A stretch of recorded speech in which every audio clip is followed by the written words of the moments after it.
Ramzan special में welcome.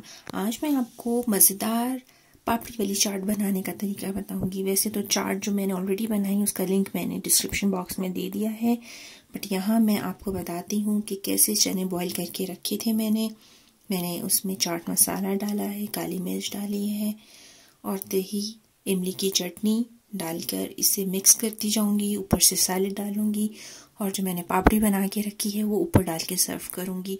यहाँ आपके साथ मेन मकसद रेसिपी शेयर करने का ये है कि आप पापड़ी कैसे बना सकते हैं। रमज़ान में पापड़ी वाली चाट बहुत अच्छी लगती है। आप उसका तरीका यहाँ पर देखें, वैसे बनाएं और सर्व करें।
यहाँ पापड़ी वाली चाट बिल्कुल रेडी है। मैं इसको टेस्ट करूँगी, इंजॉय करूँगी फैमिली के साथ। आप लोग भी बनाएं और ज़रूर मुझे याद रखें दुआओं में। इंजॉय करें। अल्लाह हाफिज़।